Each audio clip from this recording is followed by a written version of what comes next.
कहानी में अब तक आपने देखा, बेताल ने अपनी छठी कहानी में सुनाया, धोबी ने देवी से सुंदर लड़की पाने की मन्नत मांगी और वचन पूरा करने के लिए सिर काट दिया।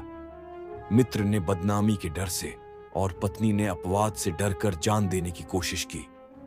देवी प्रकट हुई और वर मांगने पर उसने दोनों को जिंदा किया। गलती से पत्नी ने दोनों के सिर उल्टे धड़ों पर लगा दिए। अब दोनों पुरुष पत्नी पर अधिकार जताने लगे। बेताल का सवाल, अब बताओ असली पति कौन? राजा ने कहा, नदियों में गंगा उत्तम है, पर्वतों में सुमेरु, वृक्षों में कल्प वृक्ष और अंगों में सिर। इसलिए शरीर पर पति का सिर लगा हो वही पति होना चाहिए। राजा के इतना कहते ही बेताल फिर पेड़ पर जा लटका।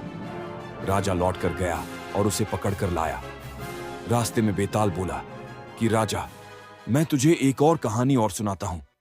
यह है सनातन कथा, जहां हर कहानी आपको जोड़ती है धर्म, दर्शन और आत्मा से।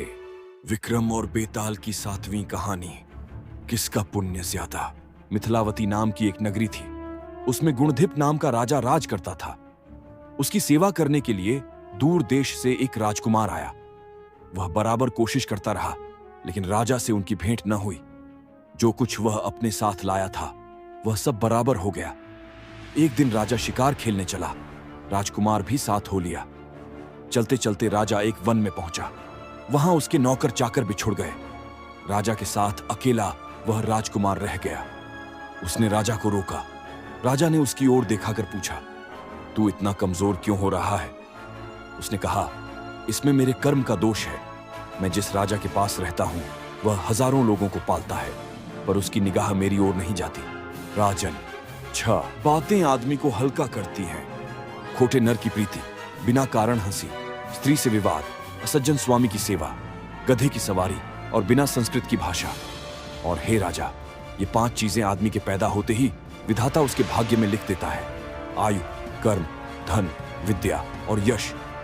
राजन, जब तक आदमी का पुण्य उदय रहता है तब तक उसके बहुत से दास रहते हैं।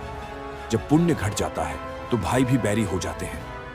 पर एक बात है, स्वामी की सेवा अकारट नहीं जाती, कभी ना कभी फल मिल ही जाता है। यह सुन राजा के मन पर उसका बड़ा असर हुआ। कुछ समय घूमने घामने के बाद वे नगर में लौट आए। राजा ने उसे अपनी नौकरी में रख लिया। उसे बढ़िया बढ़िया कपड़े और गहने दिए। एक दिन राजकुमार किसी काम से कहीं चला गया। रास्ते में उसे देवी का मंदिर मिला। उसने अंदर जाकर देवी की पूजा की।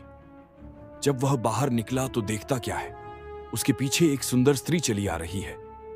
राजकुमार उसे देखते ही उसकी ओर आकर्षित हो गया।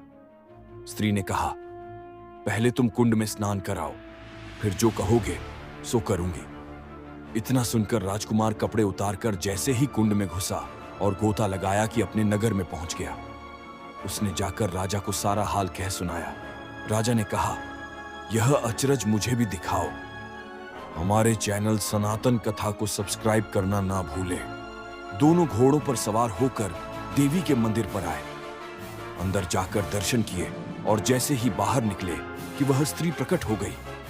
राजा को देखते ही बोली, महाराज, मैं आपके रूप पर मुग्ध हूं। आप जो कहेंगे वही करूंगी। राजा ने कहा, ऐसी बात है तो तू मेरे इस सेवक से विवाह कर ले। स्त्री बोली, यह नहीं होने का, मैं तो तुम्हें चाहती हूं। राजा ने कहा, सज्जन लोग जो कहते हैं उसे निभाते हैं, तुम अपने वचन का पालन करो। इसके बाद राजा ने उसका विवाह अपने सेवक से करा दिया।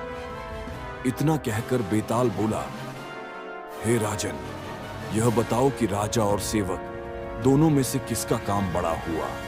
बेताल के प्रश्न का उत्तर आपको अगले वीडियो में मिलेगा। तब तक बने रहे हमारे चैनल सनातन कथा के साथ।